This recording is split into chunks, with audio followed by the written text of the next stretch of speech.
Bismillahirrahmanirrahim. Assalamualaikum warahmatullahi wabarakatuh. Perkenalkan, nama saya Neni Murniati. Saya merupakan lulusan S1 Pendidikan Biologi Universitas Muhammadiyah Bengkulu, masuk pada tahun 2006 dan lulus pada tahun 2010. Kemudian pada tahun 2013 saya melanjutkan studi S2 saya di Universitas Muhammadiyah Bengkulu, program studi Pendidikan Biologi. Saat ini saya merupakan dosen home base di program studi S1 Pendidikan Biologi Universitas Bengkulu sejak tahun 2019. Adapun mata kuliah yang saya ampu di program studi Pendidikan Biologi Universitas Bengkulu diantaranya adalah morfologi tumbuhan, biologi dasar, ekologi, evaluasi pembelajaran biologi, strategi pembelajaran biologi, micro teaching, dan beberapa mata kuliah yang ada di program studi Pendidikan Biologi. Yang menjadi fokus utama saya pada kesempatan kali ini adalah mata kuliah morfologi pertumbuhan. Pada kesempatan kali ini fokus utama yaitu pada mata kuliah morfologi tumbuhan. Bisa kita lihat di sini RPS mata kuliah morfologi tumbuhan yang sudah saya susun bersama dosen senior. Hasil pemetaan peta capaian pembelajaran mata kuliah terdapat 5 CPMK yang saya turunkan menjadi sub CPMK yang berisi tentang mahasiswa mampu mengidentifikasi dan mempresentasikan konsep bentuk hidup dan bentuk umum tumbuhan mulai dari daun, akar, batang, bunga, buah, dan biji beserta modifikasinya sesuai dengan pemanfaatan potensi lingkungan lokal. Kemudian dilanjutkan dengan UTS, dan setelah UTS dilanjutkan dengan mahasiswa melakukan identifikasi morfologi spesies tumbuhan dengan mengumpulkan, mengoleksi, mengobservasi spesies tumbuhan untuk nantinya mereka membuat herbarium dan menyusun laporan dan mempresentasikan hasil identifikasi morfologi spesies tumbuhan dalam bentuk buklet. Baru dilanjutkan dengan UAS. Inilah hasil rancangan RPS morfologi tumbuhan pada mata kuliah morfologi tumbuhan ini berbobot 3 SKS dengan tatap muka 2 SKS dan praktikum 1 SKS. Metode pembelajaran yang digunakan untuk morfologi tumbuhan ini yaitu metode pemecahan kasus dan metode pembelajaran berbasis proyek, di mana nanti mereka akan menganalisis kasus mengenai tumbuhan-tumbuhan baik dari daun, batang, akar, bunga, buah, dan biji beserta modifikasinya, serta mereka akan membuat hasil karya berupa herbarium, hasil identifikasi, dan membuat laporan berupa buklet. Nah, dari mata kuliah ini, adapun CP dan CPL yang dibebankan pada mata kuliah ini yang didasarkan pada 5 CPL, kemudian 5 CPMK, kemudian diturunkan menjadi 10 CPMK. Hasil komparasi CPMK terhadap sub CPMK dipetakan seperti berikut ini. Untuk deskripsi singkat pada mata kuliah morfologi tumbuhan ini, yaitu mata kuliah ini membahas mengenai pengertian tentang konsep organ vegetatif pada tumbuhan, tentang bunga, akar, buah, daun, biji, batang, dan memahami fungsi tentang perkembangan bagian-bagian tumbuhan tersebut. Nah, morfologi tumbuhan ini juga membahas tentang bagaimana cara mengidentifikasi secara morfologi spesies tumbuhan dan mengetahui cara pembuatan herbarium tumbuhan berdasarkan hasil identifikasi yang dilakukan. Dari deskripsi singkat mata kuliah ini diturunkan menjadi bahan kajian dan materi pembelajaran dari 10 kajian yang akan dibahas selama 1 semester. Adapun sumber referensi dan pustaka terdiri dari pustaka utama dan pustaka pendukung. Pustaka utama yaitu menggunakan buku Gembong Citrosupomo berkenaan dengan morfologi tumbuhan dan buku morfologi tumbuhan lainnya, serta pustaka pendukung berupa Kamus Botani, kemudian buku flora dan artikel ilmiah tentang morfologi tumbuhan yang dapat membantu mahasiswa sebagai sumber identifikasi. Berikut juga terdapat media pembelajaran yang digunakan dan perangkat-perangkat yang digunakan dalam mata kuliah ini. Adapun langkah-langkah kegiatan pembelajaran setiap pertemuan terdiri dari 16 kali pertemuan dibagi atas 14 kali perkuliahan yang disusun berdasarkan sub CPMK.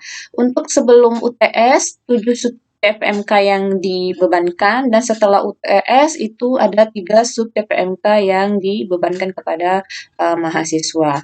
Untuk evaluasi pada mata kuliah morfologi tumbuhan ini itu terdiri dari beberapa evaluasi seperti aktivitas mahasiswa, bagaimana partisipasi mahasiswa terhadap pembelajaran morfologi tumbuhan ini, ada observasi aktivitas mahasiswa dalam menganalisis kasus, kemudian analisis hasil proyek yang dikerjakan berupa laporan, bagaimana mereka menyusun dan merancang untuk mengidentifikasi spesies tumbuhan. Kemudian juga ada beberapa tugas-tugas mandiri dan tugas kelompok yang dibebankan kepada mahasiswa berupa tugas mandiri, mereka membuat jurnal belajar setiap minggunya hasil pembelajaran, kemudian mereka juga di akhir ada membuat herbarium, kemudian membuat kamus mini bahasa ilmiah tumbuhan, kemudian ada juga tugas portofolio di akhir semester untuk rekaman dan hasil-hasil tugas yang sudah mereka buat. Untuk tugas kelompok, mereka sama-sama membuat makalah analisis konsep mengenai morfologi organ tumbuhan, kemudian membuat dan menyusun laporan hasil inventarisasi dan hasil identifikasi tumbuhan yang sudah dilakukan. Di sela-sela perkuliahan juga ada kuis yang diberikan untuk melihat kemampuan mahasiswa selain ujian tengah semester dan ujian akhir semester. Berikut bobot-bobot untuk tugas dan evaluasi mahasiswa. Kemudian adapun aktivitas-aktivitas mahasiswa juga dilihat berdasarkan jenis, judul, lokasi, tanggal pelaksanaan. Dan apakah tugas tersebut dilakukan dalam bentuk mandiri ataupun kelompok. Nah, untuk indikator penilaian, di sini ada tugas analisis kasus mereka bagaimana hasil ketepatan dalam menyusun dan menjelaskan struktur bagian tumbuhan mulai dari daun, akar, batang, bunga, buah, dan biji, dan mereka dilihat juga bagaimana ketepatan dalam menjelaskan dan mempresentasikan hasil konsep struktur pada tumbuhan, daun, bunga, akar, buah, dan biji. Di sini juga ada tugas individu berdasarkan kesesuaian dengan materi dan juga dilihat berdasarkan sistematika penyusunan laporan, makalah, dan bagaimana mereka menggunakan bahasa dalam presentasi. Nah, bobot-bobot penilaian tersebut ini kan dalam bentuk portofolio penilaian evaluasi ketercapaian CPL mahasiswa. Di sini terinci bagaimana setiap minggunya setiap CPL, CPMK, dan sub CPMK-nya. Dan di sini akan dikonversi sesuai dengan hasil aturan penilaian kualifikasi keberhasilan mahasiswa berdasarkan Peraturan Rektor Universitas Bengkulu Nomor 25 Tahun 2020 Pasal 44. Demikiannya rancangan RPS mata kuliah morfologi tumbuhan, dan berikut video singkat mengenai pembelajaran morfologi tumbuhan. Terima kasih.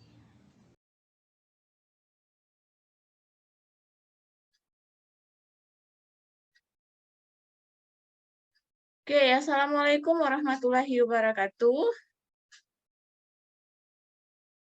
Waalaikumsalam warahmatullahi wabarakatuh. Alhamdulillah, siang hari ini kita ketemu lagi di mata kuliah morfologi tumbuhan. Semoga hari ini kalian dalam keadaan sehat walafiat.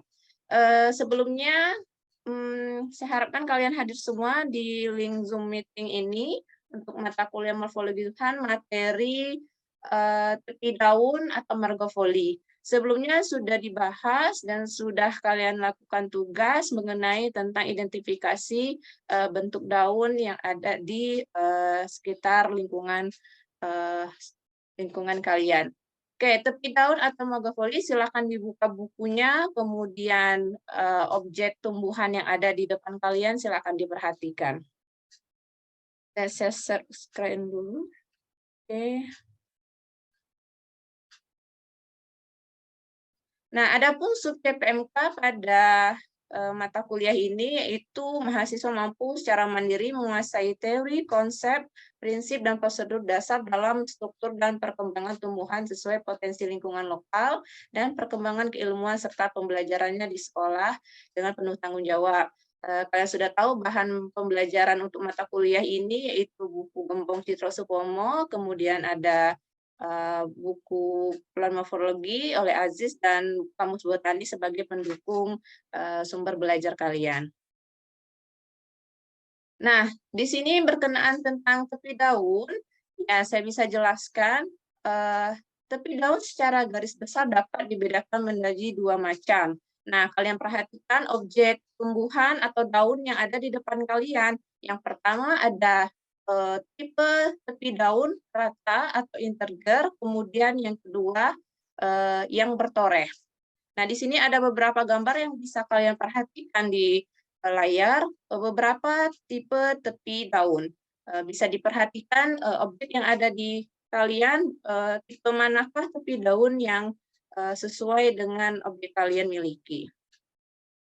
Nah, untuk yang pertama, tepi daun rata atau integer. Di sini tepi daun rata, contohnya bisa kalian lihat pada gambar ataupun ada contoh yang sudah kalian bawa. Misalnya di sini, pada atau karpus integra atau daun nangka.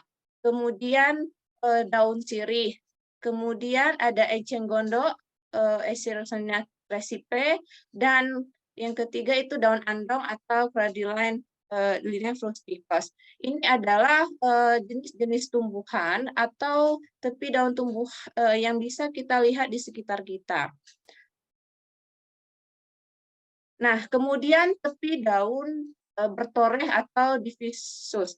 Di sini tepi daun bertoreh itu terbagi-bagi lagi. Yang pertama ada A, tepi daun dengan toreh merdeka.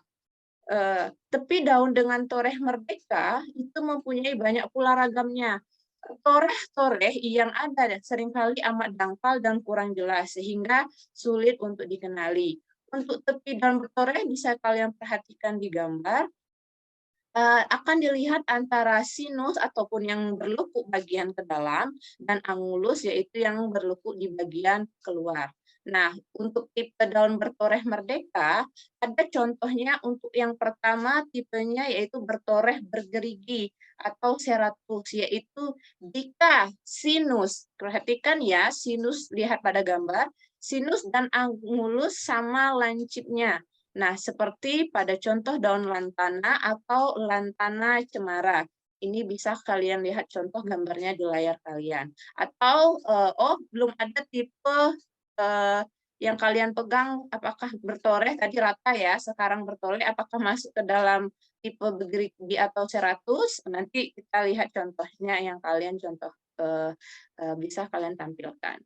Kemudian yang kedua, ada tipe daun bertoreh itu bergerigi ganda atau disebut juga rangkap, kalau bahasa ininya bis 100, yaitu di mana ya tipe daun mengarah seperti ke atas, tapi angulusnya cukup besar dan tepinya bergerigi, lagi kayak ganda gerigi angulusnya. Contohnya pada daun seledri. Pasti semua kenal dengan daun seledri, bisa diperhatikan pada daun seledri, Apium grandviolens itu mempunyai tipe tepi daun bergerigi ganda.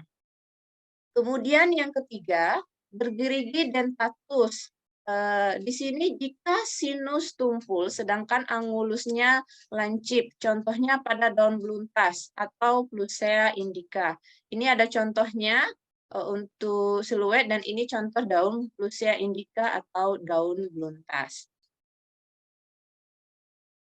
Kemudian lanjutkan tipe daun bertoreh yang keempat, beringring atau krenatus.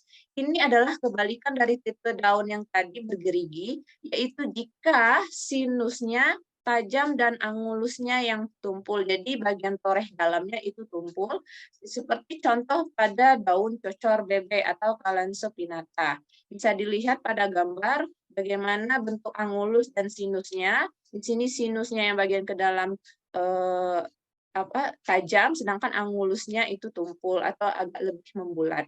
Kemudian yang kelima, tipe daun berombak repandus itu jika sinus dan angulusnya sama-sama tumpul. Biasanya seperti rata, namun dia tetap ada torehnya, seperti daun air mata pengantin atau Antigonum leptotus. Seperti itu. Dari sini apakah sudah ada yang cocok dari objek kalian yang kalian pegang? Ada yang bertoreh atau ada yang rata?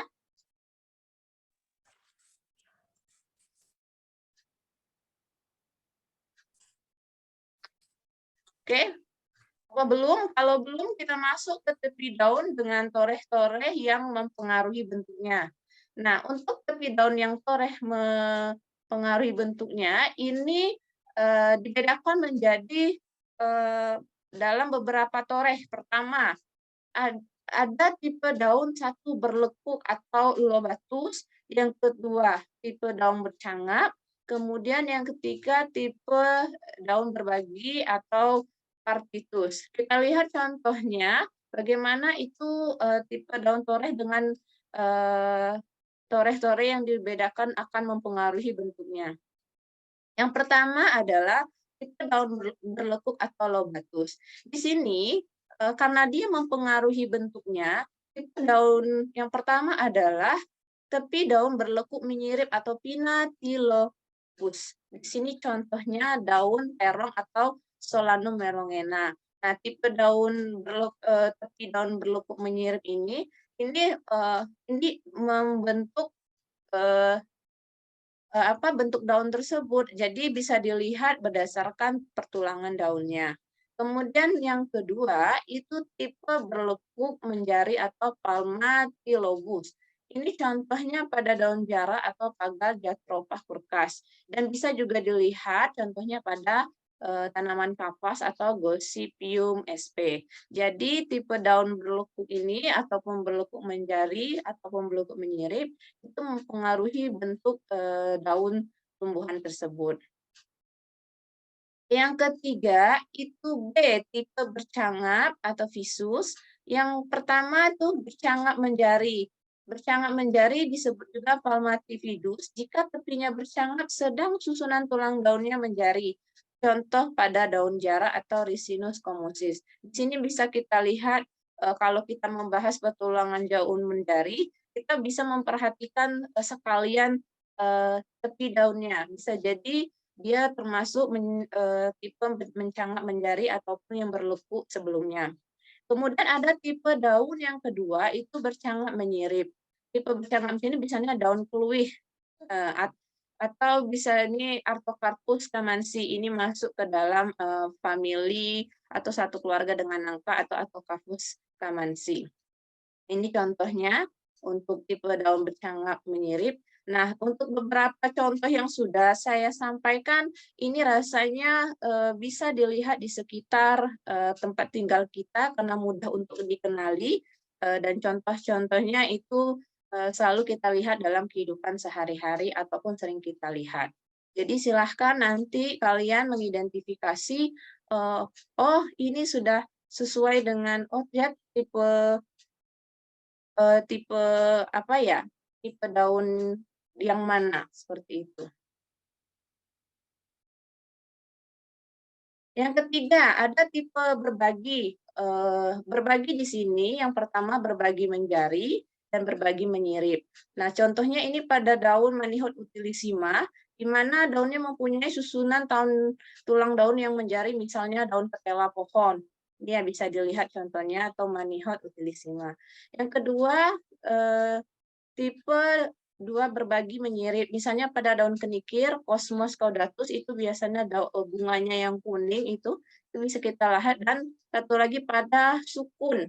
Kalian tahu ya tanaman sukun itu termasuk ke dalam tipe tepi daun berbagi menyirip atau Cactus communis dan Cosmos caudatus. Demikian untuk tipe tepi daun pada tumbuhan. Ada yang ditanyakan? Atau silahkan menampilkan, Ibu, saya mempunyai tepi daun, apakah sudah betul? Apakah dia termasuk bertoreh seperti apa, ataupun daun rata atau integer, sebelum kita masuk ke evaluasi.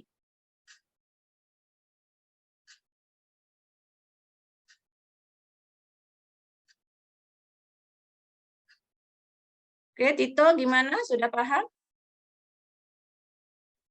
Sudah, Oke. Bu. Alhamdulillah untuk yang Ibu jabarkan itu ada di lingkungan sekitar, Bu. Ya, mudah Sudah untuk paham. dikenali? Sudah, Bu. Tadi yang terakhir ada pohon sukun itu, alhamdulillah kebetulan di belakang rumah itu ada pohonnya dan bisa diidentifikasi seperti itu. Oke, jadi kalian masing-masing ya, individu juga bisa melakukan identifikasi tumbuhan yang memiliki tipe daun apakah rata ataukah bertoleh atau divisus yang ada di pekarangan rumah, dan tidak lupa pula ya kalau sudah mengetahui oh ini tumbuhannya, sudah tahu kemarin sudah mengidentifikasi bentuk daunnya, kemudian tulang daunnya, baru cari tahu nama ilmiahnya. Ada yang resen, Puji, Atika, ada, silahkan. Iya, Ibu, izin bertanya, Bu.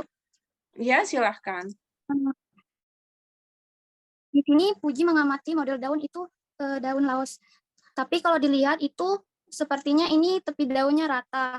Nah, tapi ada bagian yang seperti bergelombang, Bu. Itu apakah memang ini akibat dari cuaca atau memang termasuk ke tepi daun rata? Jadi masih bingung di sana. Oke. Karena beberapa daunnya ada yang Oke, untuk tepi daun lengkuas bisa dilihat, kita tidak melihat gelombang atau tidaknya, langsung dilihat tepi daunnya. Untuk ini gelombang itu mungkin ada faktor ekologi yang membuat daun bergelombang ataupun bergulung ya, ataupun warnanya berbeda. Namun kalau yang kita ingin identifikasi, carilah tumbuhan yang sudah dewasa, kemudian kita identifikasi, dan kita butuh buku panduan untuk itu. Kan sudah ada buku morfologi tumbuhan ditambah buku flora dan juga kamus botani untuk mengidentifikasi nama tumbuhan tersebut.